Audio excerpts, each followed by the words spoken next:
Pertama, terima kasih. Saya pernah membaca buku yang terlalu melompatnya jauh. Ketika kuliah, saya di Madura kan nyantri di pondok pesantren Syekhona Khalil. Sudah biasa membaca kitab-kitab klasik. Kitab-kitab ya mungkin ya sehebat-hebatnya ketika itu ya hikam lah gitu. Ketika di Madura itu. Tapi ketika kuliah ke Jakarta, senior saya memberikan Ma'alim Fitorik, Sayyid Qutb. Langsung lompatannya luar biasa sehingga saya mengkafirkan Gus Dur, mengkafirkan Buya Syafi'i Ma'arif, mengkafirkan NU, bapak saya, kakek saya semua saya kafirkan. Karena dia tunduk kepada Pancasila. Itu lompatan yang luar biasa. Tapi ternyata saya salah di situ. Jadi saya kemudian kembali lagi ke awal dengan membaca tafsir-tafsir Quran yang berbasis tahlili, analisis. Salah satunya adalah pada zaman itu Muhammad Asy'ad yang saya baca. Salah satunya. Kemudian Syekh Muhammad Thohir bin Asyur tadi. Jadi kita mulai dari tafsir-tafsir Al-Quran dulu yang berbasis analisis. Makanya tebal, bervolume-volume itu. Tebalnya luar biasa memang. Tapi kita harus betul-betul mencari analisisnya, diagnosisnya dengan tepat. Nah itu bagus. Tapi kalau mereka itu diberi mimpi politik, diberi mimpi kekuasaan atas nama agamanya, maka mereka akan saling penggal sesama orang Islam itu. Lalu muncul perpecahan Islam awal yang kemudian menjadikan Sunni dan Syiah. Inilah kemudian yang dikampanyekan oleh kolonial dan bangsa Zionis ini untuk terus diamplifikasi supaya apa? Supaya kita terpecah belah. Kita kan tahu perang Jamal, perang Siffin, perang Nahrawan, perang Hurrah, perang Zab. Ini adalah perang yang saling penggal sesama orang Islam. Kan kita harus memaklumi itu. Artinya gini, kalau soal politik, orang Islam saling penggal sesama orang Islam. Maka kemudian bangsa-bangsa kolonial, mari kita glorifikasikan, berikan mereka cita-cita politik. Sehingga pada masa kolonial itulah muncul yang namanya Hizbut Tahrir dan Ikhwanul Muslimin. Ini adalah dua lembaga yang kemudian menjejalkan cita-cita negara-negara Islam ke negara seperti kita. Sehingga kita kemudian menjadi teroris sebagian dari kita atas nama agama.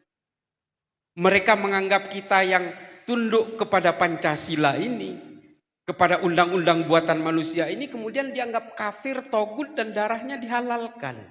Padahal Rasulullah membuat Sahifatul Madinah. Kalau dalam riwayat Nabi Ibnu Ishaq, ini adalah kesepakatan Rasulullah dengan suku-suku dan para pemuka agama. Artinya apa? Sahifatul Madinah ini adalah kesepakatan manusia, sama seperti Pancasila. Nah, hal-hal yang seperti ini yang berusaha direndahkan oleh gerakan-gerakan semacam ini. Jadi orang-orang yang hari ini ingin menegakkan daulah khilafah, mereka yang bersuara kita harus kembali ke khilafah, ini sama saja dengan agen-agen kolonial dari bangsa Arab pada masanya yang hari ini berusaha dijejalkan kepada adik-adik kita di kampus. Itu juga yang kemudian kita terbelah juga ke dalam posisi perang kemarin. Terutama orang-orang Wahabi. Karena memang Wahabi ini adalah produk made by order yang dibuat untuk kepentingan kolonial di Arab Saudi. Supaya keluarga Ibnu Saud berkuasa, maka kemudian dia diorder. Muhammad bin Abdul Wahab kemudian membuat tailor fit, menjahit hukum-hukum fikih itu sesuai dengan kebutuhan mereka. Untuk apa tujuannya? Melawan kepada kekaisaran Utsmani. Kalau Utsmani bermain musik, di sini harus haram. Supaya apa? Supaya orang Arab Saudi melawan kepada Utsmani. Tujuannya apa? Supaya Saudi berada di bawah keluarga Ibnu Saud. Ada saingannya, namanya keluarga Ibnu Rashid dari Ha'il, yang hari ini berkuasa di Yordan. Terusir karena kalah. Sehingga hukum-hukum kalau di Utsmani maulidan, ya di Saudi harus diharamkan. Kalau di Utsmani itu tahlilan, ya di sini harus diharamkan. Kalau di Utsmani itu ziarah kubur, di sini ya harus diharamkan. Perlawanan-perlawanan melalui fikih-fikih yang diorder inilah kemudian yang melahirkan Wahabisme modern, yang pada akhirnya mereka mengamplifikasi agenda-agenda kolonial, termasuk mengkafir-kafirkan Iran dan seterusnya. Apanya Ki? 4 perangnya. Oh, 40 hari. Nah, itu ada tahlilan juga. Ya, Ali Khamenei juga ada 40 harinya kemarin. Sama seperti ini kita NU. Makanya dulu Gus Dur bilang ini sebenarnya NU ini adalah Syiah kultural katanya. Tapi bagaimanapun Bapak Ibu sekalian, para masyayikh, mohon maaf kalau ada yang salah dari berbagai gambaran tadi. Kebetulan saya mempelajari tentang sejarah Islam. Mulai dari awal sampai ke era kolonial, termasuk juga sampai hari ini.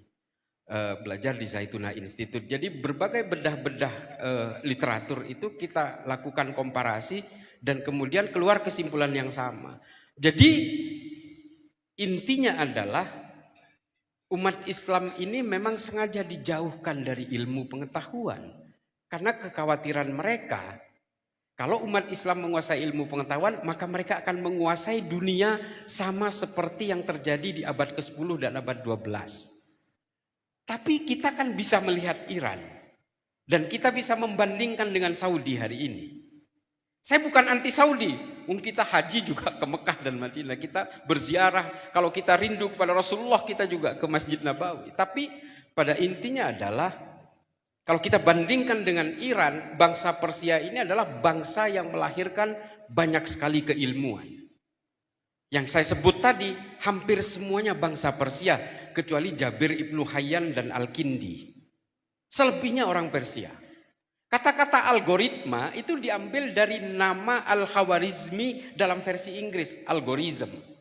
Jadi adik-adik harus tahu algoritma itu adalah metodologi hitungan kalkulus dalam dunia digital hari ini, karena berdasarkan embrio-embrio keilmuan Al-Khawarizmi. Tentang tumbuhan, namanya Abu Bakar Ahmad Ad-Dinawari. Nama kitabnya An-Nabat. Kata nabati ini kemudian melekat ke dalam berbagai folklore botanikal. Ini mohon dikoreksi saya. Kata nabati ini kemudian berasal dari judul kitabnya Abu Bakar Ahmad Ad-Dinawari. Yang mengatakan tumbuhan ini beracun, tumbuhan ini bisa dikonsumsi, tumbuhan ini bisa dimakan mentah, tumbuhan ini bisa dijadikan obat. Ini barokahnya para pemikir-pemikir Persia yang pada masa itu dia Islam. Munculnya orang Persia ini kafir, orang Syiah kafir itu setelah masa kolonial di Timur Tengah. Yang diamplifikasi lewat gerakan-gerakan Zionis Raya itu. The Greater Israel Movement. Assalamualaikum warahmatullahi ta'ala wabarakatuh. Allahumma salli ala Sayyidina Muhammad wa ala ali Sayyidina wa maulana Muhammad. Yang saya hormati para masyayikh, guru saya Abah Yai Marzuki Mustamar, yang saya hormati seluruh dzurriyyah Mbah Yai Mustamar, para akademisi, para gus, para nyai. Saya biasanya kalau ngelihat nyai-nyai begini ini bawaannya pengen bawakan posisi saya yang anti poligami, tapi tenang. Bapak-bapak enggak. Saya enggak akan bahas itu. Ini anti semua. Paling tidak pura-pura anti dulu ya. Saya kalau poligami enggak manfaat, jadi hilang barang. Iya. Kayak Mas Duki abahnya ini enggak mau poligami. Iya, sama. Tapi saya tidak mau bahas itu Kiai, daripada saya diserang buaya darat ini. Terima kasih atas diundangnya saya ke Pondok Pesantren Mbah Yai Marzuki. Saya penikmat dari konten-konten beliau, ceramah-ceramah beliau di YouTube, dan saya pernah hadir juga ke Lamongan waktu itu bersama Mbah Yai Marzuki. Saya sebenarnya tidak akan bicara sedikit pun tentang politik Indonesia, karena posisi saya sekarang sedang terlapor. Jadi saya akan bermain aman daripada nambah delik nanti. Jadi kita bicara perang dulu. Perang ini sebenarnya bukan perang yang baru pertama kali terjadi. Perang di kawasan Timur Tengah ini sudah terjadi selama ribuan tahun. Karena memang orang Timur Tengah ini adalah orang yang gemar berperang. Gemar sekali berperang. Sampai urusan air, karena di sana itu susah mendapatkan air, itu bisa berperang. Dan oleh karena itulah makanya bangsa Arab ini meskipun sukunya sama, bahasanya sama, agamanya bisa dibilang sama, susah sekali untuk bersatu. Makanya kemudian negara Arab yang hari ini terbentuk, perintil-perintil itu berdasarkan kabilah-kabilah itu sebenarnya dibagi-bagikan oleh negara-negara kolonial, oleh Inggris dan Perancis, termasuk Israel dan Palestina. Ini dibagi-bagi dalam perjanjian Sykes-Picot dan juga dari deklarasi Arthur Balfour namanya. Kenapa kok bisa dibagi-bagi oleh negara-negara kolonial? Karena mereka tahu orang Arab itu susah untuk bersatu. Sehingga negara kolonial ini betul-betul ingin memecah belah bangsa Arab ini yang nanti koktail efek ekornya akan melenting ke susah bersatuan terhadap umat Islam. Ini sudah terjadi sejak zaman kolonial. Makanya orang-orang kolonial paham bahwa kalau orang Islam ini diajarin politik, diberi beban dengan tujuan politik, nanti mereka akan saling penggal sesama orang Islam. Dan mereka tahu yang menjayakan umat Islam itu adalah ilmu pengetahuan. Kita langsung aja di sini. Saya sering kali mengatakan ini di berbagai forum, bahwa seluruh peradaban keilmuan manusia hari ini dimulai dari kebangkitan peradaban keilmuan Islam. Suka tidak suka, diakui atau tidak diakui, memang begitu fakta sejarahnya. Ada Jabir Ibnu Hayyan, ada Al-Kindi, ada Al-Farabi, ada Abu Bakar Ahmad Ad-Dinawari, ada Al-Khawarizmi, ada Imam Ghazali, ada Ibnu Rushd. Ini semua adalah ilmuwan-ilmuwan yang kemudian mempengaruhi peradaban manusia di dunia ini. Itu harus diakui. Jabir Ibnu Hayyan, ini adik-adik, bapak-bapak yang mungkin menekuni ilmu kimia, ini adalah bapak kimia modern yang menemukan teori oksidasi dan fermentasi. Al-Kindi, penemu musik, lalu disempurnakan oleh Al-Farabi dalam Al-Kitabul Musikal Kabir. Orang Eropa tidak mengenal musik. Orang Eropa itu mengenal musik setelah Al-Kitabul Musikal Kabir diterjemahkan ke dalam bahasa Latin De Ortu Sintiarium, yang akhirnya Eropa melahirkan Johann Sebastian Bach, Wolfgang Amadeus Mozart, melahirkan Paganini, melahirkan Rachmaninov dan seterusnya. Lalu kemudian penyempurnaan ini nih kameranya. Ini ditulis pertama kali prototipe kamera itu dalam Kitabul Manadir, ditulis oleh Ibnu Haytham. Luar biasa, ini bukan orang Jerman yang menciptakan prototipenya, yang menciptakan itu adalah orang Islam. Belum kita bicara tentang Imam An-Nawawi yang merumuskan bagaimana menyelesaikan pandemi seperti COVID kemarin. Jurnal kesehatan pertama di dunia itu ditulis dalam dunia ilmu pengetahuan Islam, namanya Ahbari Moghulan. Orang Islam yang kemudian menemukan peradaban keilmuan ini, sehingga orang Eropa kemudian seolah-olah berilmu. Itu setelah mencuri berbagai literatur keilmuan di Arab. Setelah politik Islam runtuh, kemudian semua literatur itu dibawa ke Arab.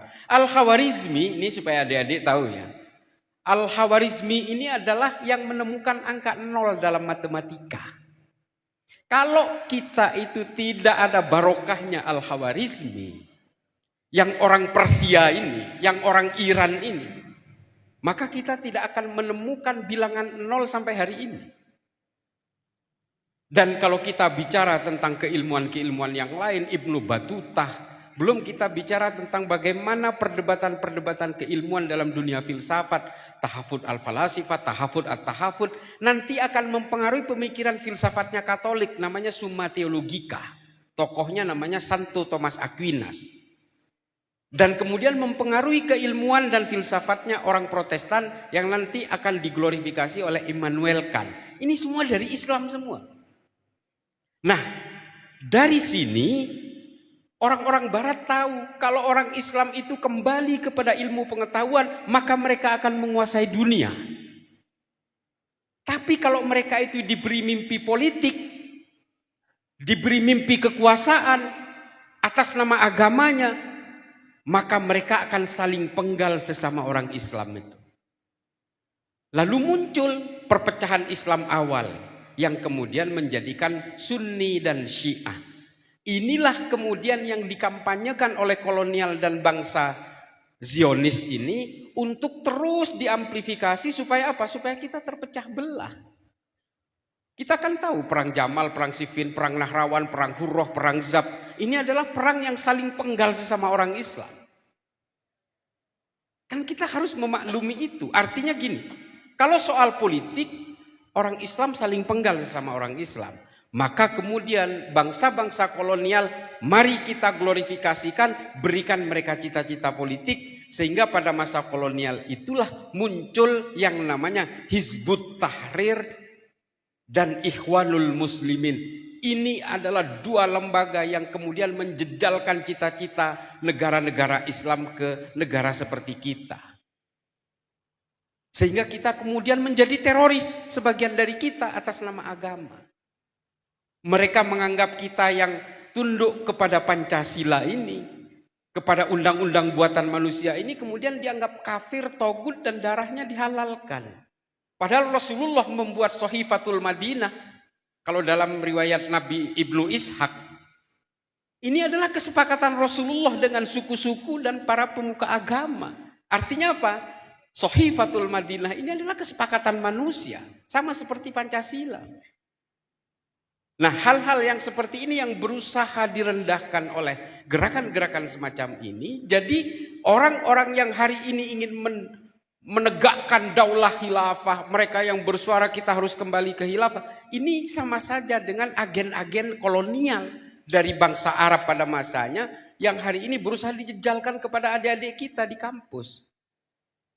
Itu juga yang kemudian kita terbelah juga ke dalam posisi perang kemarin, terutama orang-orang Wahabi, karena memang Wahabi ini adalah produk made by order yang dibuat untuk kepentingan kolonial di Arab Saudi.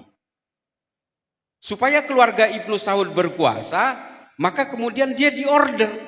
Muhammad bin Abdul Wahab kemudian membuat tailor fit, menjahit hukum-hukum fikih itu sesuai dengan kebutuhan mereka. Untuk apa tujuannya? Melawan kepada kekaisaran Utsmani. Kalau Utsmani bermain musik, di sini harus haram. Supaya apa? Supaya orang Arab Saudi melawan kepada Utsmani. Tujuannya apa? Supaya Saudi berada di bawah keluarga Ibnu Saud. Ada saingannya, namanya keluarga Ibnu Rashid dari Ha'il, yang hari ini berkuasa di Yordan. Terusir karena kalah. Sehingga hukum-hukum kalau di Utsmani maulidan, ya di Saudi harus diharamkan. Kalau di Utsmani itu tahlilan, ya di sini harus diharamkan. Kalau di Utsmani itu ziarah kubur, di sini ya harus diharamkan. Perlawanan-perlawanan melalui fikih-fikih yang diorder inilah kemudian yang melahirkan Wahabisme modern, yang pada akhirnya mereka mengamplifikasi agenda-agenda kolonial, termasuk mengkafir-kafirkan Iran dan seterusnya. Apanya? 4 perangnya. Oh, 40 hari. Nah, itu ada tahlilan juga. Iya, Ali Khamenei juga ada 40 harinya kemarin. Sama seperti ini kita NU. Makanya dulu Gus Dur bilang ini sebenarnya NU ini adalah Syiah kultural katanya. Tapi bagaimanapun Bapak Ibu sekalian, para masai, mohon maaf kalau ada yang salah dari berbagai gambaran tadi. Kebetulan saya mempelajari tentang sejarah Islam, mulai dari awal sampai ke era kolonial, termasuk juga sampai hari ini. Belajar di Zaituna Institute. Jadi berbagai bedah-bedah literatur itu kita lakukan komparasi dan kemudian keluar kesimpulan yang sama.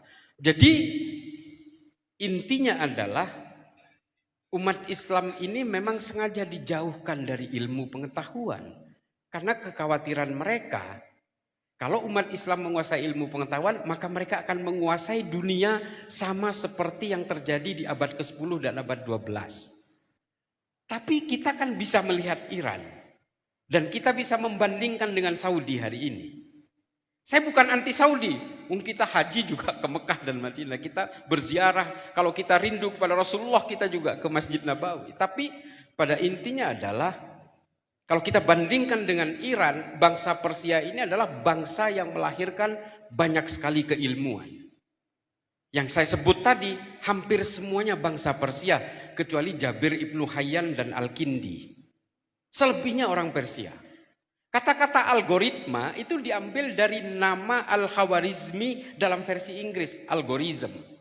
Jadi adik-adik harus tahu, algoritma itu adalah metodologi hitungan kalkulus dalam dunia digital hari ini, karena berdasarkan embrio-embrio keilmuan Al-Khawarizmi. Tentang tumbuhan, namanya Abu Bakar Ahmad Ad-Dinawari. Nama kitabnya An-Nabat. Kata nabati ini kemudian melekat ke dalam berbagai folklore botanikal. Ini mohon dikoreksi saya. Kata nabati ini kemudian berasal dari judul kitabnya Abu Bakar Ahmad Ad-Dinawari. Yang mengatakan tumbuhan ini beracun, tumbuhan ini bisa dikonsumsi, tumbuhan ini bisa dimakan mentah, tumbuhan ini bisa dijadikan obat. Ini barokahnya para pemikir-pemikir Persia yang pada masa itu dia Islam. Munculnya orang Persia ini kafir, orang Syiah kafir itu setelah masa kolonial di Timur Tengah.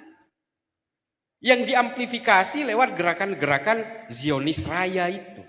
The Greater Israel Movement.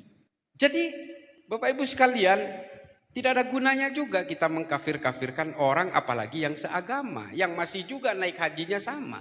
Kalau kita yang pernah ke Mekah umroh atau haji, kita ketemu dengan orang-orang Iran juga di sana. Jadi para kiai, para gus, para nyai, santri, kalau kita berbicara tentang bagaimana peradaban manusia itu bekerja, ya sudah. Semua bertumpu kepada ilmu pengetahuan. Kita ingin memajukan agama Islam, ya majukan dengan keilmuan Islam, dengan ilmu pengetahuan. Coba Ibnu Sina, ini orang Persia juga.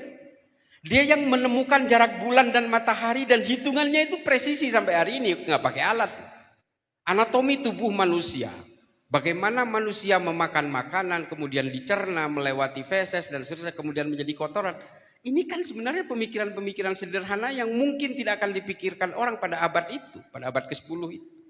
Yang hari ini Ibnu Sina oleh orang-orang Wahabi dikafirkan, karena dia dianggap Syiah. Ini kan sebuah anomali dari bagaimana khazanah keilmuan Islam yang luar biasa pada masanya. Sehingga apa? Kita hari ini terpengaruh oleh cita-cita pan-Islamisme, sehingga orang kemudian apa? Bergabung ke ISIS. Karena dianggap, oh ini adalah khalifah yang akan menjadi penguasa dunia. Bergabung ke sana. Kalau memang ingin menjayakan Islam, mari kita perbaiki akhlak kita, mari kita majukan dengan ilmu pengetahuan. Hari ini Bapak Ibu sekalian, adik-adik, mohon maaf kalau ada yang salah ini, saya gemeteran ini. Agak grogi juga. Ini para akademisi, para kiai, para ahli agama semua. Memang harus kita amplifikasi seperti itu. Hari ini anak-anak muda di Arab, saya terakhir kemarin itu ke Sarjah. Dari Sarjah saya ke Irbil, ke Irak bagian utara. Setelah dari Sarjah saya ke Tunis, dari Tunis saya ke Libya, dari Libya saya ke Fes, Maroko, dari Maroko kemudian saya terakhir di Berlin. Berbicara tentang bagaimana mengamplifikasi dan mengglorifikasi keilmuan Islam itu. Karena begini, anak-anak muda di Timur Tengah hari ini hampir semuanya tidak percaya agama. Kebanyakan begitu, tapi mereka diam-diam tidak mau mengakui secara terbuka, Kiai. Karena kalau mengaku dia tidak percaya agama, di negaranya dia dipenggal. Seperti di Saudi misalnya. Terutama perempuan-perempuan di Saudi itu banyak sekali yang tidak lagi percaya kepada agama dan tidak percaya dengan adanya Allah. Melahirkan banyak sekali tokoh-tokoh ateis dari Saudi perempuan. Ada Rana Ahmad, Rahaf Al-Kunun, Dina Ali Sahlun, ada Ajla Aywa, saudara kembar yang hari ini di Ukraina. Kenapa begitu? Karena di Saudi perempuan dijadikan warga kelas 2 atas nama agama. Mereka dikungkung, ke mall dipisah, ke sekolah dipisah, ke pesta pernikahan dipisah, sampai parkiran dipisah. Sehingga mereka berpikir, loh salah saya apa? Saya menjadi perempuan kan kehendak Allah juga. Kok tiba-tiba Allah nggak hadir ke saya? Mereka protes.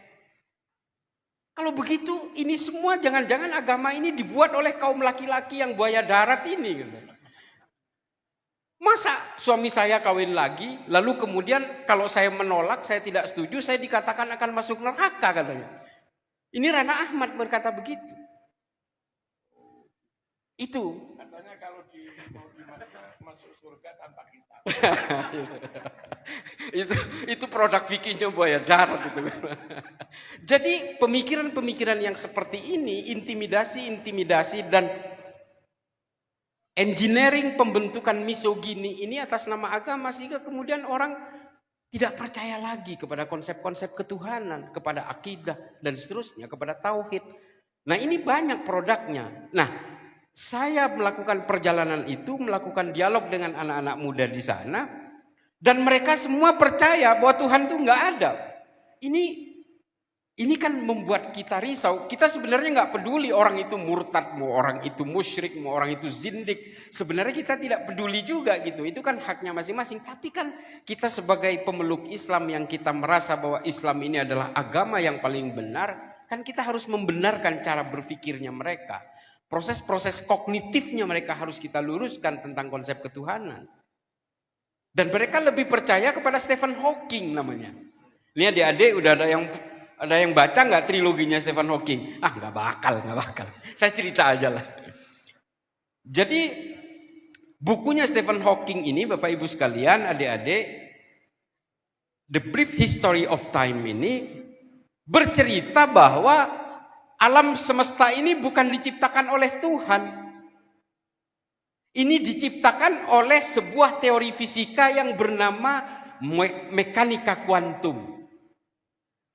Jadi Tuhan itu tidak ada, kata Stephen Hawking. Dengan pembuktian di dalam bukunya yang luar biasa, dengan bagaimana kosmik berbenturan, bagaimana pusat gravitasi yang bernama black hole dan seterusnya itu.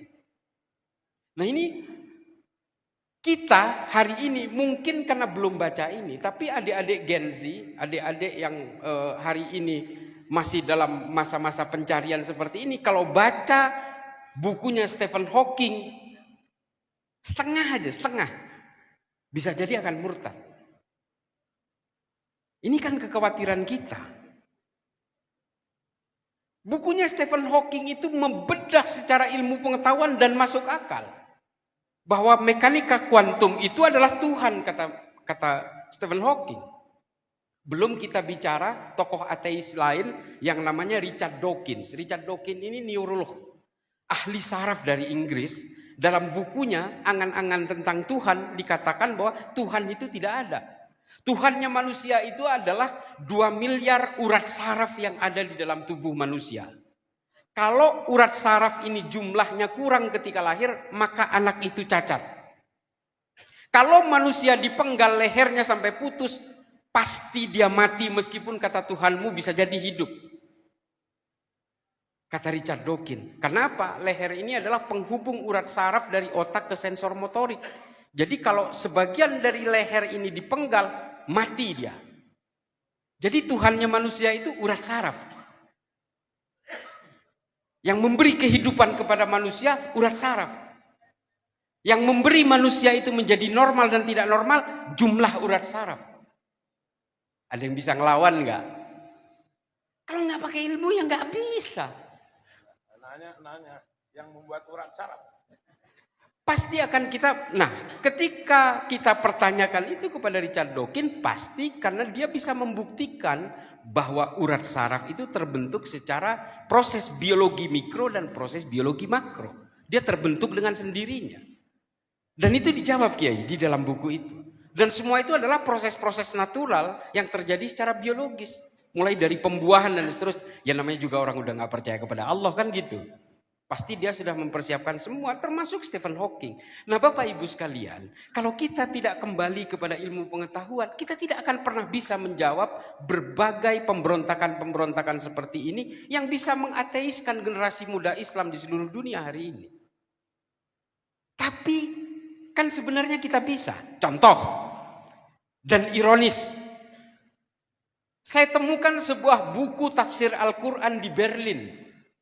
Di sebuah toko buku di pojokan Berlin, di pusat kotanya Berlin itu, saya datang ke toko buku itu, saya tanya, kamu punya buku Islam yang nggak pernah dibeli orang nggak?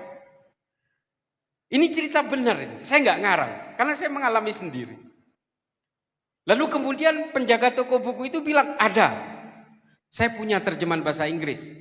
Saya baca di situ, ternyata At-Tahrir wa Tanwir. Penulisnya Syekh Muhammad Thohir bin Asyur. Terjemahan Al-Quran. Ada 7 volume. Saya baca di situ. Ternyata ada jawaban untuk Stephen Hawking di sini. Yang diambil dari surat Al-Hud dan Al-Ankabut. Yang mengatakan bahwa terciptanya alam semesta ini karena ledakan besar akibat sambaran petir dan air. Ini kan mekanika kuantum.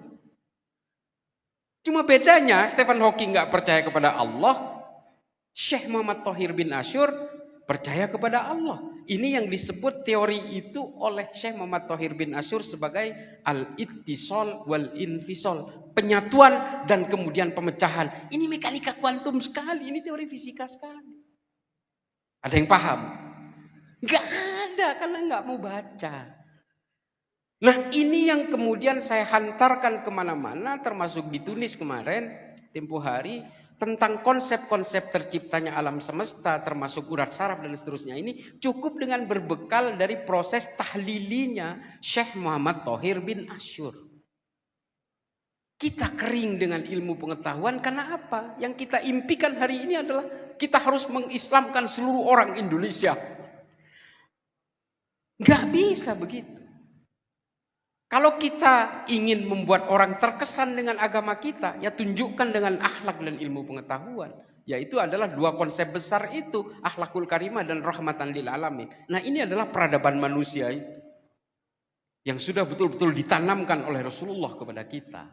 Adik-adik sekalian, saya berharap kalian bisa mengambil intisari dari sini, maka kuncinya adalah membaca. Katanya ayat pertama yang turun Iqra. Baca aja nggak mau, malah nonton drakor. Saya sampai hari ini di mobil saya udah siap-siap ini. Saya mau berangkat ke Jawa Timur. Saya membeli 7 buku baru mau saya habiskan di perjalanan. Baru habis 2. Ada salah satu yang ditulis oleh Musannad, seorang Iran.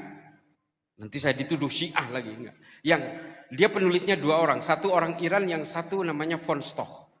Dia menulis tentang the other prophet. Bagaimana Nabi Muhammad disebutkan dalam kitab-kitab suci yang lain, dan bagaimana Yesus disebutkan di dalam kitab-kitab sucinya orang Islam. Dia membuat komparasi itu tentang konsep kenabian, konsep peradaban, dan bagaimana turunnya agama-agama. Keren banget. Gak ada yang menerjemahkan ini ke bahasa Indonesia. Bahasa Inggris, gak iso coro Inggris, ya wis gak usah moco wis. Jadi kita harus memperkaya tentang bagaimana kemudian peradaban manusia ini bekerja. Gak bisa dihalangi dengan halal dan haram saja. Peradaban manusia ini berjalan dengan logikanya sendiri. Coba mengeluarkan fatwa, satu ulama besar mengeluarkan fatwa mobil listrik itu haram. Tetap aja BYD itu bikin mobil listrik 300.000 unit per hari. Nggak bakal bisa dihalangi dengan itu. Nah, ini adalah bagian dari keterlibatan kita dalam fikih-fikih peradaban ini. Kita anak-anak muda semua, mari kita memperkaya dengan ilmu pengetahuan. Kita boleh baca kitab-kitab fikih, mulai seperti kita taklim muta'allim itu kan dari awal udah diajari.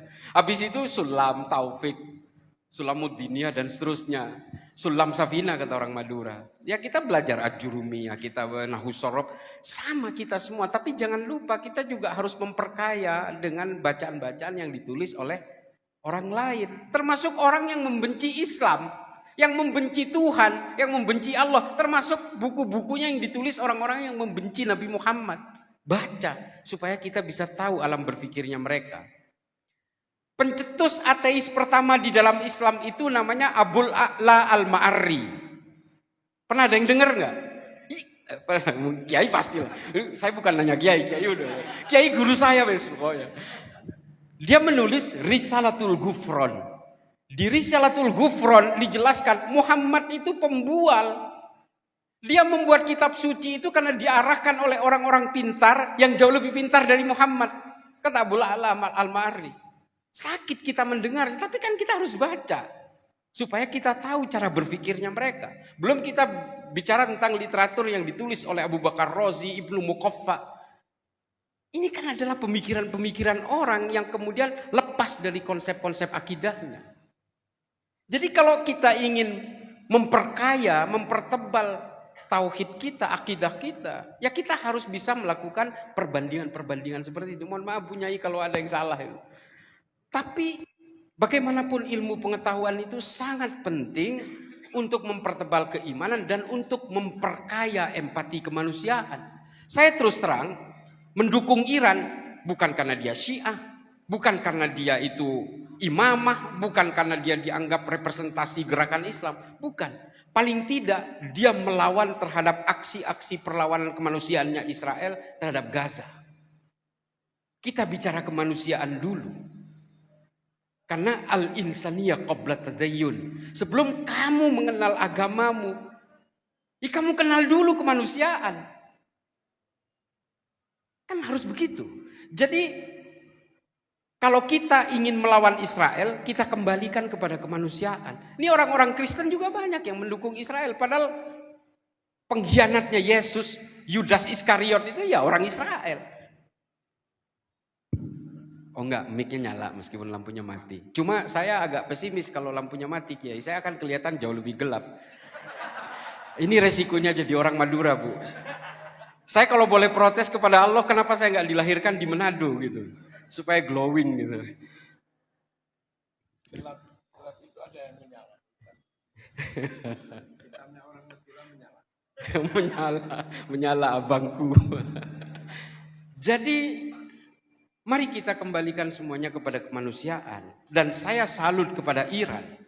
Karena saya menganggap Iran itu adalah bagian dari Islam.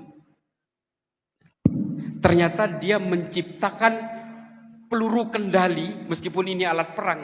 Tapi dia telah menciptakan peluru kendali dengan speed Mach 15.000. Benar? Coba jaraknya 2000 kilo dari Teheran, dari Iran ke Israel, ke Tel Aviv. Cuma ditempuh 15 menit 26 detik. Coba bayangkan. Jakarta Surabaya 7 menit. 7 menit. Ini kan ilmu. Bukan karena soal perangnya. Tapi keilmuan itu betul-betul terbangun dari sana. Lah, Saudi masih ngemis-ngemis rudal Patriot. Yang katanya paling Islam itu masih ngemis-ngemis ke Amerika untuk minta rudal Patriot takut diserang. Iran menciptakan sendiri. Ya bisa bayangin itu yang namanya drone. Drone itu bisa terbang sampai 2000 km. Sayyarah dengan mesin 2 tak dan bahan bakarnya 80 liter. Kayak Yamaha Air King gitu. Bisa terbang 2000 kilo. Ini ilmu. Meskipun dalam konteks perang. Tapi kalau kemudian ini kita kembangkan di dalam ke ilmu pengetahuan Islam. Proses-proses yang seperti ini betapa hebatnya kita. Mungkin orang akan masuk Islam semua karena orang Islam dianggap pintar, cerdas dan seterusnya. Lah kalau Islam ini disuarakan seperti Habib-Habib yang di Jakarta. Takbir, gantung, bunuh, bakar. Siapa yang mau tertarik kepada Islam, Pak? Siapa? Enggak ada. Bentar-bentar mau ngebunuh orang, bentar-bentar menghujat orang. Bulan puasa warteg buka mau digeruduk, dihancurin. Kan kesian. Islam seolah-olah itu isinya dengan kekerasan. Bentar-bentar jadi pelaku bom bunuh diri atas nama Islam. Nah ini yang kemudian kita hindari. Tidak boleh lagi ada kejahatan-kejahatan kemanusiaan atas nama agama. Saya sering mengulang-ulang ini. Betapa hebatnya Rasulullah memimpin di Madinah. Membangun suatu kebersamaan, koeksistensi yang luar biasa. Sampai Mukhairik ibnu Ta'labah, seorang pemuka Yahudi, mau berperang bersama Rasulullah dalam perang Uhud. Coba. Ini mungkin yang nonton YouTube saya sering ceritakan. Dan saya ceritakan lagi hari ini. Mukhairik ibnu Ta'labah itu hari Sabtu. Perang Uhud itu kan hari Sabtu. Bagi orang Yahudi hari Sabtu itu hari Sabat. Hari sucinya orang Yahudi. Nggak boleh keluar rumah, nggak boleh masak makanan, nggak boleh nyalain lampu. Sama seperti nyepinya orang Bali. Nah ini mati lampu, ini Sabat ini. Nah Mukhairik kemudian minta izin kepada istrinya, istriku saya mau berperang bersama Muhammad. Mukhairik, kamu sudah gila apa, ini hari Sabat. Kamu nggak boleh keluar rumah, tapi kamu sekali keluar rumah mau berperang. Apa kata Mukhairik? Kita bisa hidup nyaman di tengah kepemimpinan Muhammad, bisa beribadah sesuai keyakinan kita, bisa merayakan hari Sabat ini berkat kepemimpinan Muhammad. Dan ketika Muhammad diserang oleh musuh-musuhnya dari Mekah, masa kita mau diam aja? Ya kita berjuang dong bersama Muhammad. Lalu diizinkan oleh istrinya, baiklah kalau begitu Mukhairik kamu berangkat aja nggak apa-apa. Tapi Mukhairik meminta secari kertas untuk membuat surat wasiat. Kalau dia mati di perang Uhud, dia akan hibahkan 7 kebun kurmanya kepada Muhammad. Berangkat berperang. Gugur. Mati Pak di perang Uhud. Persis di lembah, ini dalam keterangan Al-Mas'udi. Persis di lembah ketika dia harus menjaga lembah itu, kalau lembah itu jebol, Nabi Muhammad yang sedang berada di atas bukit akan habis. Dan Mukhairik mati-matian di situ berhasil mempertahankan lembah itu, tapi dia mati. Sahabat kemudian datang kepada Rasulullah, ya Rasulullah, ini ada syuhada, tapi bukan orang Islam.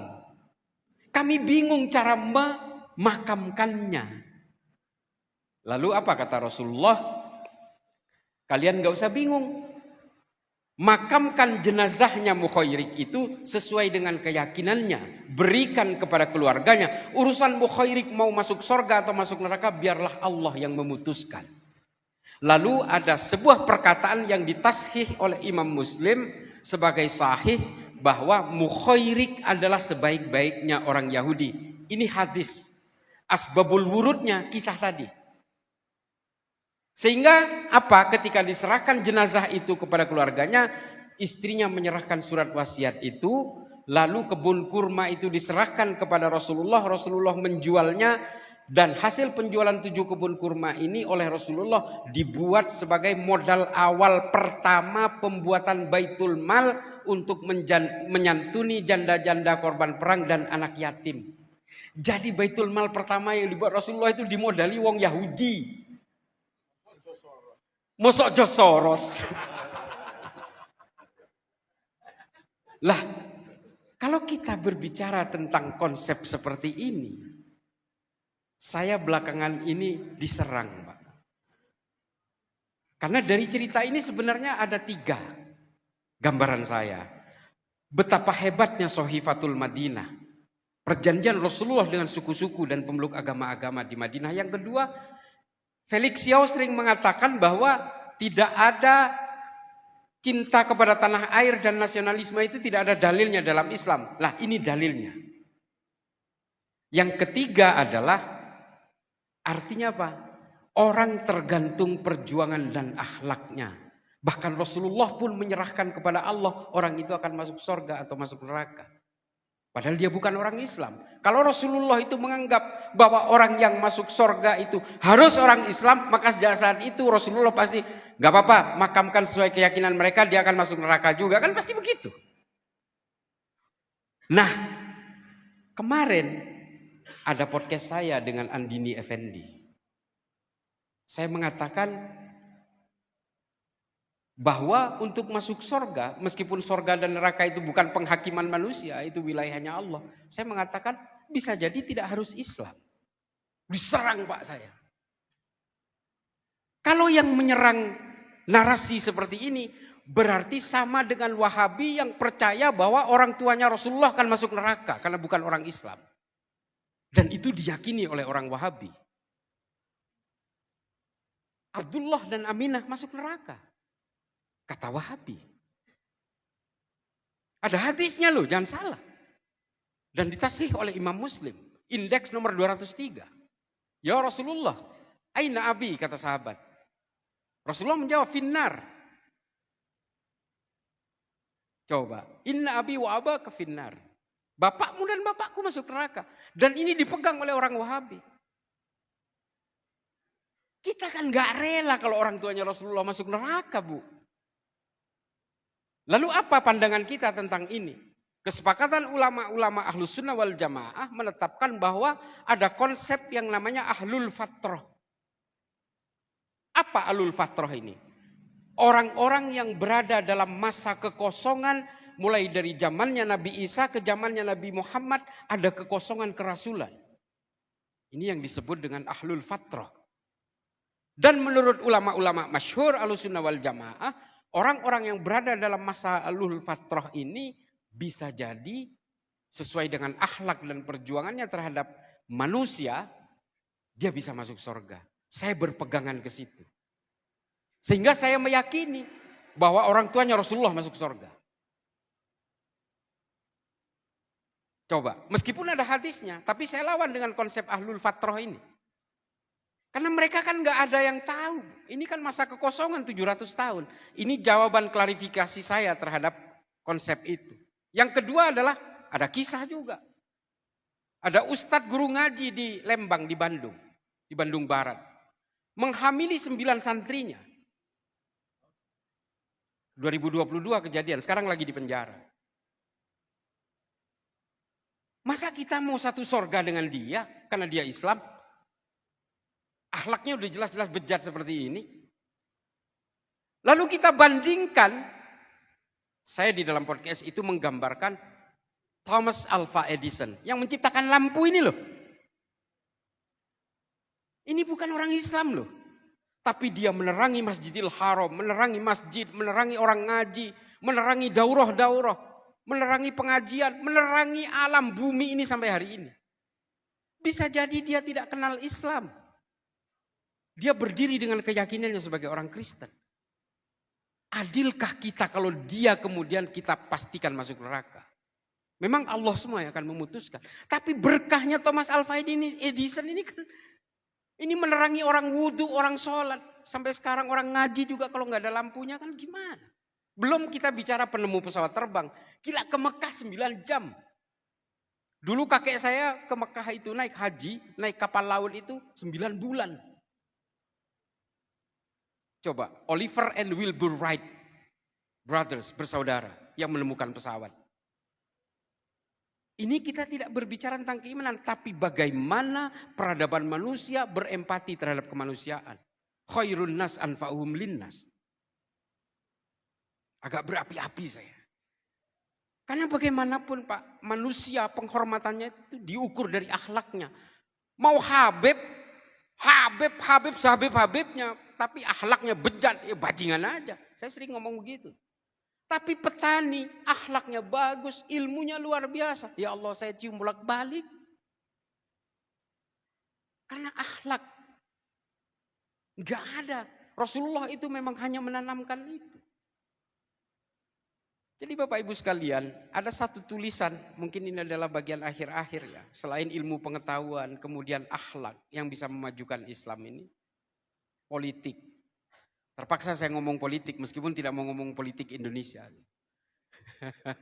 Lagi terlapor, aduh susah banget. Susah berat. Ya karena kalau dauhnya Mbak Yai Marzuki tadi, ya karena sampean suruh ngerem itu, jangan terlalu berani. Ya gimana? Kita kan nggak bisa direm juga kadang-kadang. Jadi berpolitik itu kata Imam Ghazali, tujuannya adalah supaya bisa mengawal produk-produk politik ini tidak keluar dari maqasidus syariah. Orang Kristen juga. Kita boleh berpolitik. Tapi jangan kemudian dengan berpolitik, kemudian kita membawa atribusi agama sedemikian rupa, lalu kemudian seolah-olah cara berpolitik kita itu agama ini pernah dialami oleh PKS. Ini mohon maaf kalau ada PKS di sini, mohon maaf Prof Kiai. Kan dari dulu kampanyenya itu ini untuk Islam, kejayaan Islam dan seterusnya. Ternyata setelah korupsi daging sapi kan akhirnya jadi repot. Seolah-olah Islam itu juga korupsi daging sapi gitu. Jangan kemudian melekatkan atribusi keagamaan itu dalam gerakan-gerakan politik. Sama seperti yang saya katakan perang salib. Banyak orang meyakini perang salib ini adalah perangnya orang Kristen dan orang Islam. Saya nggak setuju itu. Ini perangnya orang Arab dan orang Eropa yang sama-sama ingin melakukan ekspansi kekuasaan. Atribusi agama dibawa kenapa? Ya supaya kejahatan perangnya dimaklumi.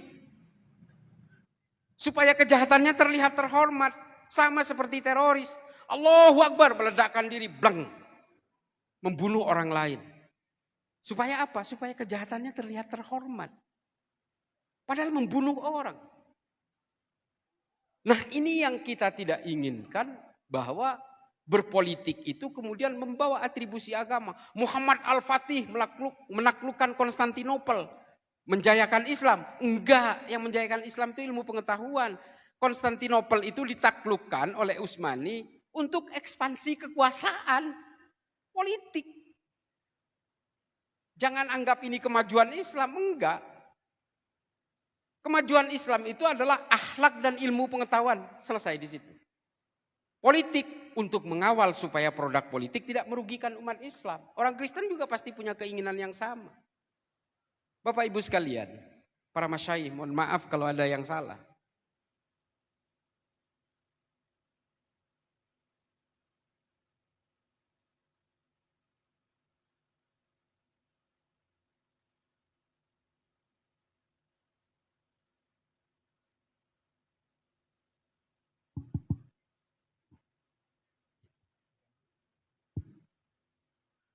Saya sebagai orang Islam, Bapak Ibu sekalian, saya menganggap hanya agama saya yang paling benar. Udah pasti itu. Saya tidak menganggap semua agama itu benar. Tapi yang menyatukan dari semua agama-agama itu adalah soal kemanusiaan. Saya meyakini al-insaniyah qabla tadayyun itu. Tapi kan untuk menyatakan bahwa agama saya yang paling benar, kan saya tidak harus menyalah-nyalahkan dan menjelek-jelekan agama orang lain. Untuk menyatakan bahwa istri saya cantik, saya tidak harus menjelek-jelekan istrinya Mbah Yai Marzuki Mustamar. Kan ngoten Yai? Enggak harus. Tidak akan mengurangi kadar kecantikannya. Dengan menjelek-jelekan agama orang lain, tidak akan mengangkat juga. Kita meyakini itu. Saya yakin, sampai mati saya tetap meyakini hanya agama Islam yang benar. Dan demikian juga mungkin penganut agama Kristen. Dan mungkin juga penganut agama Hindu, Buddha, dan seterusnya. Tapi ketika agama dijadikan sebagai kendaraan untuk membinasakan orang lain yang berbeda, seperti orang-orang Wahabi itu, mengkafir-kafirkan, membid'ah-bid'ahkan, dan seterusnya, maka kemudian yang terjadi adalah instabilitas. Kita saling membenci dan seterusnya. Di Kristen apakah ada teroris? Ada banyak. Orang-orang yang menghajar orang Islam dan orang Kristen di India itu adalah kelompok teroris Hindu, namanya Sivsena, Hindutva, Bharatiya Janata. 3 unsur ini. Yang mempersekusi orang Rohingya dan bunuh-bunuhin orang Islam Rohingya di Myanmar, itu orang Buddha, Bu, mengaku beragama Buddha. Namanya Asin Wiratu. Di Kristen ada. OPM. Di Kristen ada. The Army of Christ. Di Amerika itu ada White Supremacy, ada Ku Klux Klan. Banyak sekali. Orang Katolik ada. Jadi kalau agama ini berkutat dengan berbagai kepentingan-kepentingan wilayah dan politik, ya pada akhirnya isinya adalah perang-perang dan pembunuhan-pembunuhan. Itu yang dijejalkan kepada umat Islam oleh orang-orang barat hari ini, sehingga kita mudah terpengaruh. Coba bayangkan, Syekh Rizal anak Trenggalek. Juara pertama, juara 1 astronomi tingkat dunia di Ukraina. SMA. Sehingga diterima di UNER tanpa tes. Saking pinternya nih anak. Salah guru, salah ustadz ketika di UNER. Ketika ISIS mendeklarasikan khilafah Abu Bakar al-Baghdadi di Irak, berangkat dia bergabung. Karena dia meyakini bahwa ISIS itulah pemimpin dunia. Hilang keluarganya, hilang jejak. Syekh Rizal. Kebetulan kalau nggak salah keluarganya pengurus Muhammadiyah di sana. Bukan NU, bukan. NU aman. Nah, dia kehilangan kontak. Syekh Rizal berangkat berperang bersama ISIS. Tahun 2018 dia mengirimkan ke salah satu temannya fotonya, kakinya udah buntung sebelah. Karena ledakan bom di Mosul di Irak. Tahun 2023 kemarin ada kabar dia ada di Libya. Saya mencari ke sana ingin menyelamatkan anak ini. Karena katanya pertempuran terakhir ISIS dan pasukan Kurdi di Raqqa terakhir, dia berhasil kabur ke Libya untuk pergi ke Mali. Lewat jalur laut ditangkap oleh Angkatan Laut Libya dan dipenjara di Benghazi namanya. Saya datang ke Benghazi. Saya ingin menyelamatkan orang pintar ini. Jangan sampai dia betul-betul semakin kelam. Tapi ternyata dia sudah terbunuh di Raqqa. Karena kakinya buntung dia nggak bisa ngejar truk terakhir. Sehingga ketika dia tertinggal oleh truk yang harusnya membawa kabur mereka ini. Dia ditebas-tebas oleh pasukan Kurdi di belakang truk itu. Selesai. Orang pinter Bu. Jadi tolong dijaga anak-anak kita. Supaya diberikan pemahaman bahwa agama ini tidak pernah mengajarkan kekerasan. Hanya tafsir-tafsirnya yang kemudian dibengkokkan supaya apa? Supaya kejahatannya terlihat terhormat itu tadi. Kalau untuk menghipnotis orang paling gampang itu yang pakai agama, termasuk orang yang mau jadi pelaku bom bunuh diri ini kan dihipnotis dengan ayat-ayat. Sehingga dia rela membunuh saudara-saudara muslimnya sendiri di tengah-tengah mall, di kantor polisi. Korban bom Astana Anyar itu adalah anggota polisi yang rajin ke pengajian, dia anggota Persis Jawa Barat. Dia bahkan bersiap-siap untuk pergi ke pengajian sebelum dia kemudian dibom oleh namanya Agus Sanyoto itu. Jadi Bapak Ibu sekalian, agama kita ini agama yang luhur, udah pasti. Dan berbasis ilmu pengetahuan. Kita tidak mungkin akan melahirkan Al-Khawarizmi, Al-Kindi, Al-Farabi dan sebagainya kalau kita tidak pernah memikirkan peradaban manusia. Kalau kita tidak berbasis ilmu pengetahuan. Maka kemudian kejayaan Islam pada abad 10 dan 12 itu harus kita kembalikan kepada kita hari ini. Adik-adik, ini anak-anakku semua, santri semua. Mari kita kayakan keislaman kita, keimanan kita dengan ilmu pengetahuan. Pelajari semua. Literatur-literatur yang ditulis oleh ilmuwan-ilmuwan Islam. Termasuk ini, saya kasih info sedikit. Satu-satunya ahli fikih perempuan yang paling dipercaya hari ini namanya Profesor Dr. Azizatul Hibri. Pasti nggak pernah nonton di YouTube. Saya yang laki-laki itu nggak pernah nonton ceramah-ceramahnya Profesor Dr. Azizatul Hibri. Sangat luar biasa. Dia membela perempuan. Bagaimana dalam Islam itu perempuan itu betul-betul dihormati dan diberikan hak yang setara. Dia juga bercerita profesor ini. Bahwa pidato terakhirnya Rasulullah itu adalah tentang hakun nisa. Hak-haknya perempuan. Coba. Betapa Islam ini memberikan ruang yang luar biasa terhadap Islam. Terhadap perempuan. Tapi kemudian pada zaman kebangkitan-kebangkitan Wahabi awal. Sehingga perempuan ini seolah-olah menjadi warga kelas 2 dan harus dialienasi. Atas nama Islam. Dan hari ini Muhammad bin Salman berusaha meratifikasi semua aturan itu dengan memberikan ruang yang lebih kepada perempuan. Karena begini, saya baca juga pernyataannya di CBS. Kalau perempuan ini tetap diberlakukan seperti era Wahabi, maka yang akan menjadi pemberontak terhadap kerajaan itu pasti perempuan semua. Sehingga hari ini perempuanlah yang lebih didahulukan untuk diberikan ruang. Jadi kalau keluar negeri nggak perlu mahram, perempuan sudah bisa nyetir, perempuan sudah bisa ke mall tanpa harus didampingi mahram dan seterusnya. Karena memang akhirnya mereka sadar bahwa produk-produk Wahabi ini menghambat peradaban. Makanya Muhammad bin Salman bilang, kalau ajaran-ajaran Muhammad bin Abdul Wahab ini terus kita pertahankan, toh dia juga bukan nabi katanya. Muhammad bin Abdul Wahab ini bukan nabi, maka Arab Saudi akan menjadi negara paling primitif di dunia. Bisa dicek di YouTube itu pernyataannya. Jadi Bapak Ibu sekalian, kita tidak diajari oleh Islam ini untuk menjadi bangsa yang primitif.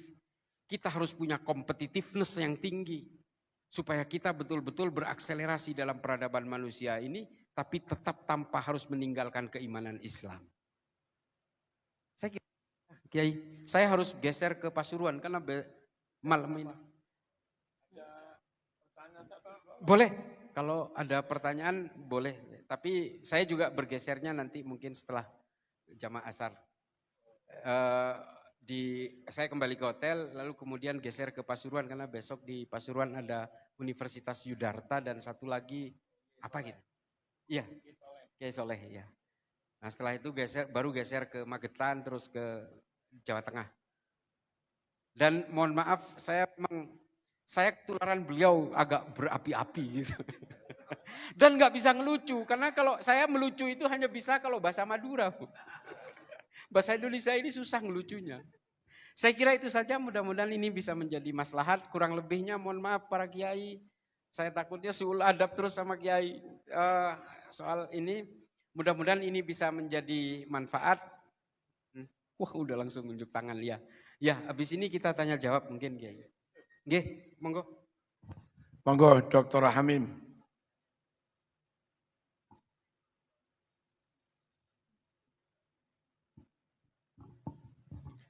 Assalamualaikum warahmatullahi wabarakatuh.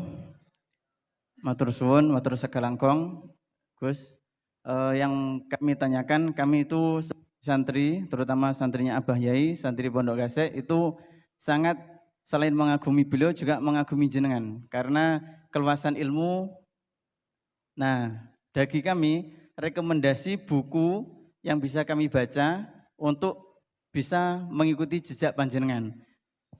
Rekomendasi buku yang untuk kami baca sebagai santri. Terima kasih.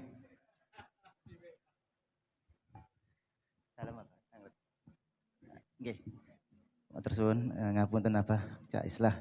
Langsung mawon, saya terkesima dengan cerita panjenengan tentang negara Iran yang mana mereka paham agama dan juga berpengetahuan luas. Dan bisa membuat teknologi seperti itu. Lah, kami yang di Indonesia seperti ini, santri-santri ini, bagaimana bisa kami tidak hanya berkutat dalam kitab-kitab, dalam teori-teori, tapi harus juga mengetahui ilmu pengetahuan seperti yang ada saat ini. Kami dulu belum ada bayangan terkait para ilmuwan Ibnu Sina dan sebagainya. Itu bagaimana masa kecilnya, bagaimana pendidikan mereka sehingga bisa menjadi intelektual yang menjadi pegangan ilmuwan seluruh dunia. Nah, ini bagaimana agar kami bisa melakukan seperti itu? Apa upaya-upaya yang harus kami lakukan selain hanya berkutat? Biasanya di pondok kan hanya mengaji dan sebagainya lah. Itu apa yang seharusnya kami lakukan? Terima kasih.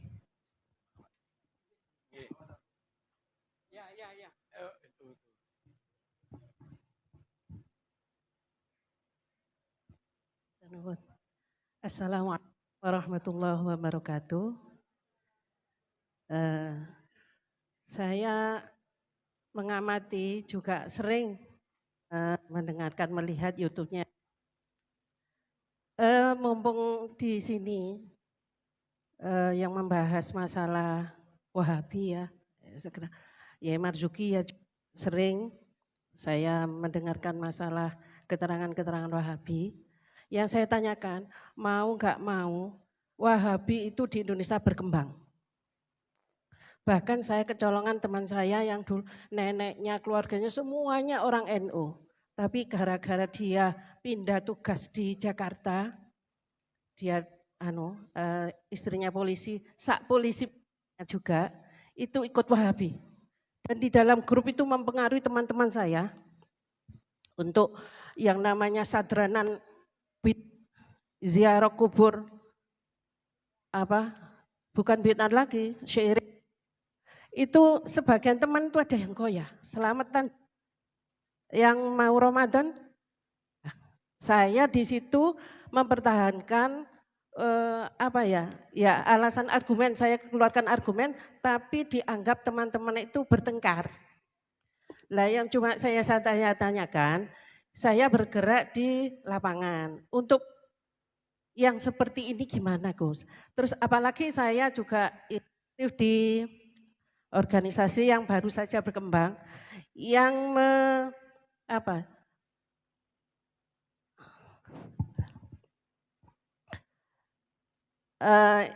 runtuslah melihat atau mempelajari itu masalah makam-makam Gus, yang kalau menurut Gus gimana? Ada makam-makam yang sekarang ini loh banyak yang dipalsukan. Bahkan Di Pasuruan ada makamnya kucing saja di Gus gimana? Kami bergerak di situ Gus. Terima kasih. Assalamualaikum warahmatullahi wabarakatuh. Jawab dulu aja. Nanti kalau cukup calon. Pertama, terima kasih. Saya pernah membaca buku yang terlalu melompatnya jauh. Ketika kuliah, saya di Madura kan nyantri di pondok pesantren Syekhona Khalil. Sudah biasa membaca kitab-kitab klasik.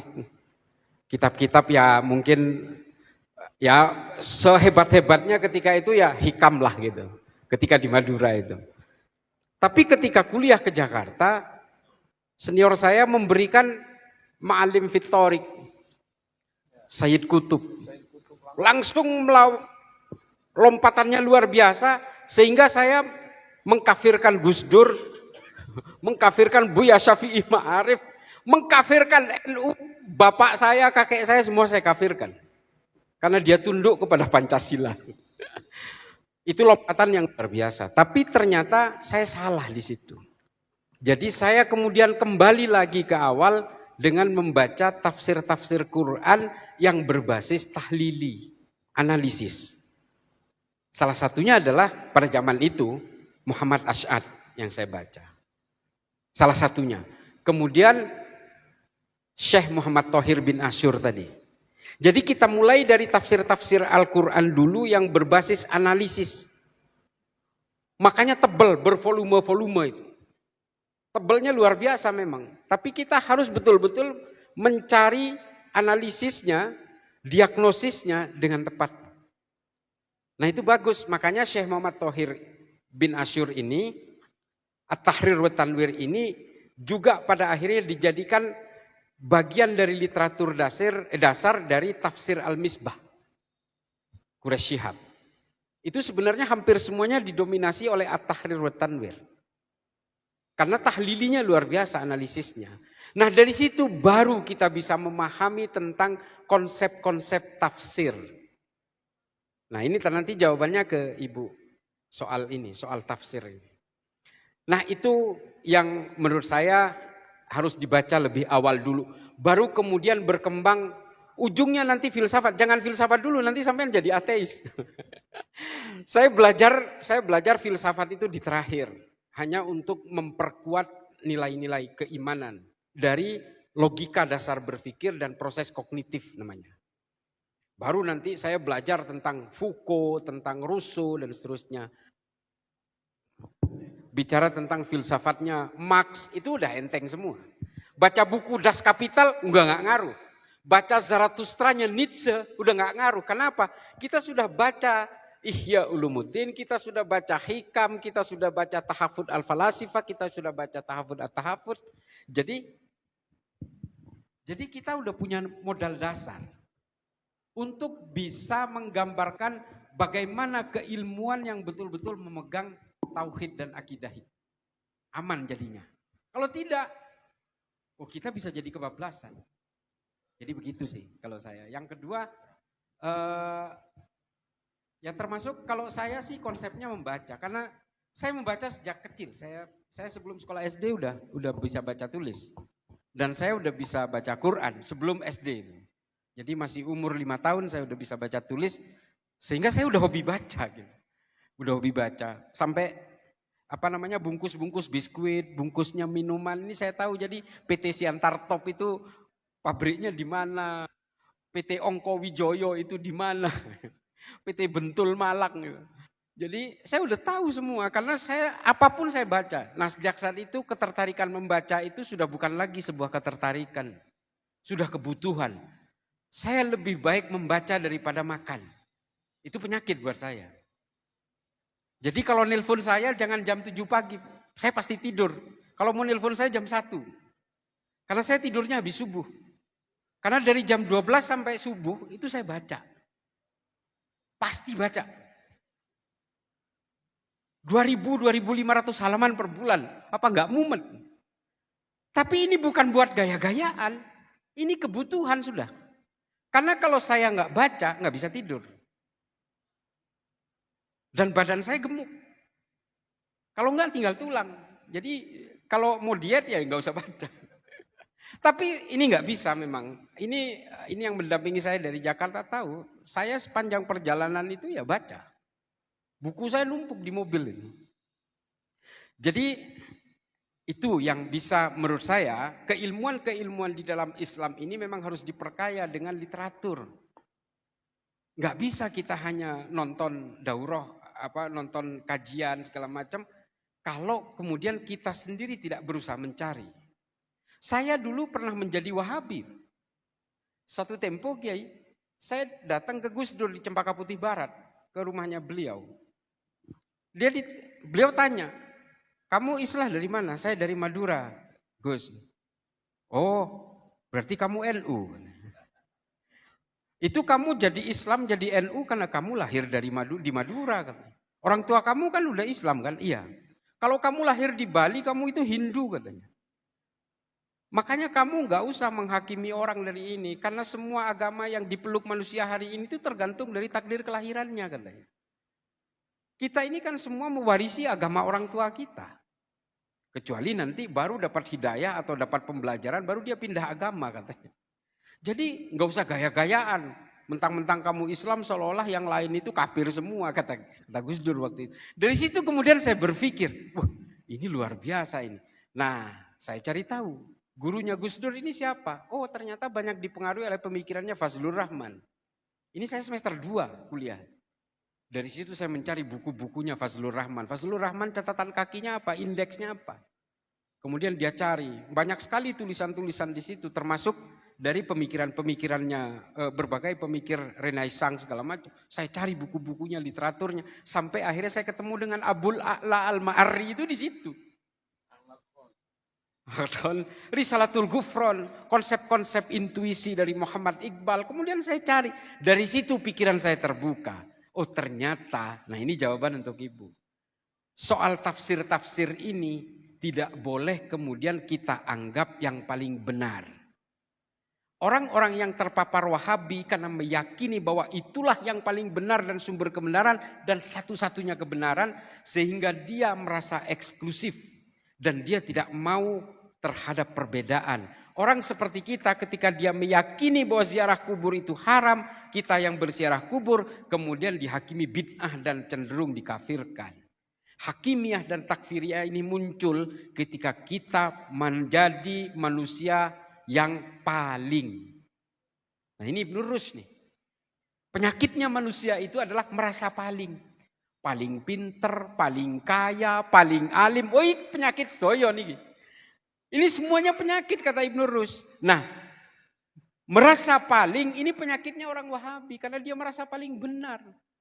Dia merasa yang paling mewarisi Rasulullah ajarannya. Padahal semua ini tafsir-tafsir. Ini soal tafsir semua. Lah gimana kita tidak berbeda? Pemberontakan-pemberontakan tafsir dan pemikiran itu terjadi di dalam Islam. Makanya sampai ada 4 mazhab ahli fikih itu. Padahal ini dari dari guru ke murid. Dari guru ke murid lagi. Artinya begini. Imam Maliki melakukan pemberontakan terhadap fikihnya Imam Hanafi. Imam Maliki kemudian dianggap ketinggalan oleh Imam Syafi'i. Imam Syafi'i membuat pemberontakan terhadap Imam Maliki. Muncullah mazhab Syafi'i. Ya, mazhab Syafi'i dianggap, oh ini mazhab Syafi'i ini nggak benar ini. Kita harus perbaiki ini. Diperbaiki oleh Imam Hambali.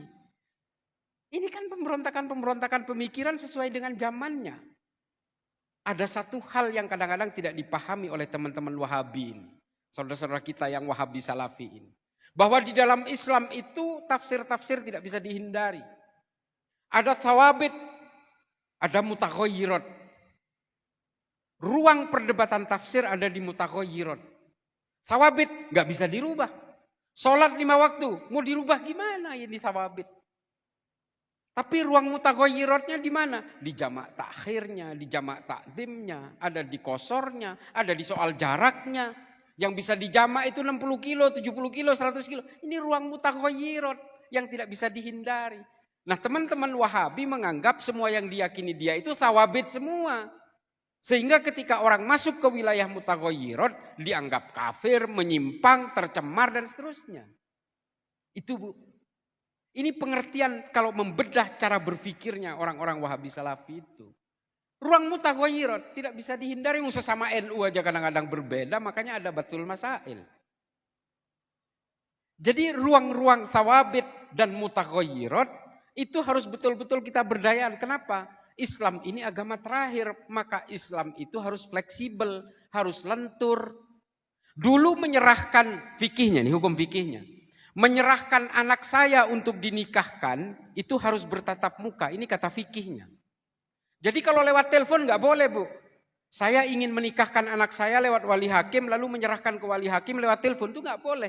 Karena hukum fikih yang disepakati harus bertatap muka dengan wali hakim.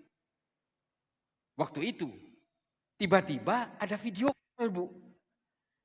Teknologi memberikan kita video call. Hari ini ulama-ulama masyhur, termasuk Darul Iftah di Mesir, memperbolehkan menyerahkan anak untuk dinikahkan kepada wali hakim dengan menggunakan video call. Kenapa? Bertatap muka. Ini kan artinya apa? Bukan agamanya yang mengalah, tapi kita yang mengawal supaya teknologi dan peradaban manusia ini tidak keluar dari makosidnya. Argumentasinya masih dapat bertatap muka meskipun lewat video call. Nah ini Darul Iftah di Mesir sudah mengeluarkan fatwa itu. Artinya apa? Bukan agamanya, bukan hukum fikih agamanya yang mengalah kepada peradaban manusia, tapi yang awal contohnya kayak tadi itu. Nah ini yang harus kita pahami sebagai orang NU, orang Nahdien, bahwa tafsir-tafsir yang berada di antara semua pemeluk agama, wabil khusus orang Islam ini memang tidak bisa dihindari. Di Mekah orang sholat ada yang lurus, ada yang sendakep, ada yang sambil gendong anak, ada yang sambil baca HP. Tahu nggak? Mereka semua paling benar rasanya. Mereka semua paling Islam rasanya. Tapi kan dengan keyakinan dan tafsir masing-masingnya yang diyakini. Kita tidak boleh melakukan penghakiman dan pengkafiran seperti orang-orang Wahabi dan Salafi itu. Karena tafsir-tafsir ini tidak mungkin bisa kita hindari. Karena kita hidup sudah 1000 tahun lebih dari awalnya. Termasuk juga orang Wahabi Salafi. Ngukur surga dan neraka itu jangan pakai perasaan. Mentang-mentang orang tuanya Rasulullah pakai perasaan harus masuk surga. Lah kita beragama ini kan pakai perasaan. Kita mencintai Rasulullah kan pakai perasaan, kita nggak ketemu langsung. Kita kan pakai hati. Cintanya kita kepada Rasulullah memang pakai hati. Kita meyakini adanya Allah pun juga pakai hati. Gimana wujud yang tidak bisa dilihat, tidak bisa diraba, hanya bisa dirasakan. Kalau nggak pakai hati, pakai apa? Nah ini yang kadang-kadang tidak dipahami oleh teman-teman Salafi sehingga mereka sangat tekstual untuk memahami itu. Lah kalau soal makam-makam palsu, nanti saya dilaporkan lagi ke polisi. Tapi tadi ada yang menarik. Itu udah tonton saja kajian Mbah Yai Marzuki Mustamar kalau soal makam palsu itu. Saya sebenarnya sebarisan, cuma pura-pura beda aja. Di urusan Habib-Habiban ini kita sama. Tapi polisi mana ya tadi ada. Anggota polisi itu ada perpol namanya Perkapolri nomor 10. Yang tidak memperbolehkan anggota polisi menganut paham-paham yang mengkafirkan NKRI. Itu Bapak polisi. Ya Pak, Perkapolri nomor 10.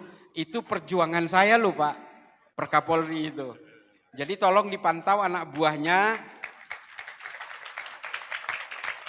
Anggota kepolisian tidak boleh menganut paham yang menyimpang, yang kemudian berseberangan dengan konsep NKRI dan Pancasila, termasuk Wahabi Salafi, Hizbut Tahrir, Khilafatul Muslimin dan seterusnya. Ada itu di Perkapolri nomor 10 tahun 2022. Ada Pak. FPI juga, ya sama Kiai, ada di situ. Ada. FPI yang lama maupun yang baru. Jadi itu ya Pak, tolong dipantau. Ini pekerjaan saya tenaga ahli di Mabes Polri Pak. Jadi saya juga ikut memantau, nanti tolong dipantau anak-anak buah jangan sampai terpapar. Karena kalau nanti Pak, kalau nanti ini doktrin itu akhirnya dipahami, pada akhirnya mereka punya senjata. Sama seperti Somalia, yang menjadi Al-Shabaab, menjadi pemberontak di Somalia hari ini itu adalah tentara dan polisi, Pak. Dan mereka punya senjata, sehingga akhirnya apa? Mereka memberontak ke pemerintahannya, sampai sekarang Somalia itu setengahnya dikuasai pemberontak, setengahnya dikuasai pemerintah. Padahal dua-duanya Wahabi semua itu. Jadi saya kira itu saja. Ada pertanyaan lagi sebelum ini? Sebelum ada? Oh. Assalamualaikum warahmatullahi wabarakatuh. Tadi Gus Islam menyampaikan membaca bukunya siapa itu hoax siapa yang tidak mempercayai Allah, mereka berdasarkan data dan logika kautum. Ya, adakah dari teman-teman Gus Islam atau yang sudah keilmuan sudah luar biasa menandingi atau mengkonter buku itu? Atau melalui diskusi-diskusi untuk mengkonter itu, karena Gus Islam tadi juga menyampaikan kalau di santri-santri membaca besamparuh saja bisa murtad. Adakah untuk pembandingnya atau mengonter itu, maturun? Yang buku yang mana tadi? Apa? Oh, Stephen Hawking. Saya sedang menulis buku itu sebenarnya. Ingin melakukan kontra narasi terhadap bukunya Stephen Hawking, tapi mohon maaf sekali lagi, ternyata literatur kita sangat kering tentang itu. Satu-satunya yang menurut saya sangat dalam berdasarkan Al-Quran dan proses-proses analisis dari ayat-ayat di Al-Ankabut dan Al-Hud hanya At-Tahrir wa Tanwir. Selebihnya nggak ada. Ini adalah keterbatasan sendiri. Makanya dalam beberapa 1 tahun terakhir kemarin saya mencari literatur itu sampai ke Skotlandia. Saya dengar di Skotlandia itu pernah ada bedah kajian analisis di University of Edinburgh di Skotlandia tentang konsep kosmik dan astronomi dalam pandangan Islam berdasarkan Al-Quran. Saya cari literaturnya ke sana, alhamdulillah dapat, tapi ternyata yang dikutip juga tafsirnya dari Syekh Asur juga. Memang agak kering, karena saya berharap adik-adik sekalian, terutama dari kajian tafsir hadis di UIN, mudah-mudahan di sini ada teman-teman dari UIN. Dari UIN tadi ada kalau nggak salah. Jadi dari kajian adik-adik mahasiswa mudah-mudahan bisa menemukan, bisa mengeksplorasi tentang teori-teori Genesis. Injil jauh lebih kering lagi. Teori penciptaan alam semesta dan manusia itu hanya ada di dalam 1 surat saja di Genesis, penciptaan. Di Injil, di Bible. Di Hindu Buddha malah lebih nggak ada lagi. Dia semuanya konsep-konsepnya pasifisme namanya. Konsep-konsepnya mengembalikan ke Tuhan semua, jadi nggak bisa dijadikan alat bantah. Kalau dikembalikan kepada Tuhan, ya pasti nggak bisa bantah. Artinya buat mereka, orang mereka itu sudah nggak percaya Tuhan, gimana? Nah ini saya sedang berusaha mencari literatur, insya Allah nanti kira-kira bulan Oktober saya akan ke Kyoto, ke University of Kyoto di Jepang, untuk mencari ini, karena katanya ada. Katanya, itu juga belum tahu kita. Kemarin saya ke London juga bertemu dengan salah satu saintis astronomi dan juga ahli pemetaan bumi di King's College. Ketemu di sana, menurut saya dangkal juga. Jadi ya memang literaturnya memang sangat kering sekali kita tentang bagaimana kosmik. Bagaimana penciptaan alam semesta. Kalau bicara astronomi, jarak bulan dan matahari, peredaran bulan, matahari, istiwa, menentukan waktu, ilmu-ilmu falak dan seterusnya. Ini kita banyak. Tapi bagaimana proses alam semesta ini bekerja dan tercipta, kita sangat kering. Bagaimana Bima Sakti dan Andromeda, bagaimana Milky Way dan seterusnya, bagaimana black hole, bagaimana pusat gravitasi, kita nggak ada, karena kita memang kering sekali untuk menekuni itu. Kenapa? Ya karena kita lalai dengan ilmu pengetahuan. Jadi ya mudah-mudahan di Sabilur Rasyid ini nanti bisa menciptakan adik-adik kita yang menjadi magnum opus generasi berikutnya. Karena kalau kita tidak jaga Islam ini lewat ilmu pengetahuan maupun akhlak, maka kita akan tergerus pelan-pelan oleh pemikiran-pemikiran yang post-truth, postmodernism, yang tidak menutup kemungkinan pada akhirnya kita semua akan menjadi orang-orang yang tidak berkeimanan. Hanya muncul di KTP, muncul di dalam identitas-identitas, tapi sebenarnya kita tidak punya konsep ketuhanan sama sekali. Nah ini yang kita khawatirkan. Kita kan ingin sampai hari kiamat Islam ini tetap hidup, guyup, dan tetap menjadi diaspora dalam berbagai konsep pemikiran dasar manusia. Ya, saya kira itu saja, mudah-mudahan ini sambil doakan mudah-mudahan buku saya cepat selesai. Tapi ya berat juga karena literaturnya sangat kering sekali, tapi ya kita akan terus berusaha. Target saya 2027 seharusnya sudah terbit. Dan ada penerbit yang sudah mau mencetak, menerbitkan dan mendistribusikan. Ya mudah-mudahan nanti kajian-kajian sebelum diterbitkan akan kita lakukan. Mungkin termasuk juga di pondok pesantren mriki, Kiai. Jadi nanti supaya akademisi kumpul di sini dan kita membahasnya. Saya kira itu saja, mudah-mudahan menjadi maslahat bagi semuanya. Mohon maaf saya harus bergeser ke tempat lain. Mudah-mudahan ini semua bisa menjadi teguran bagi saya kalau terjadi kesalahan, karena saya sebenarnya jangan terlalu percaya saya ini fakir ilmu, cuma sok tahu aja. Biasa Madura kan kayak gitu. Wallahul muwaffiq ila aqwamit thoriq. Wassalamualaikum warahmatullahi taala wabarakatuh. Terima kasih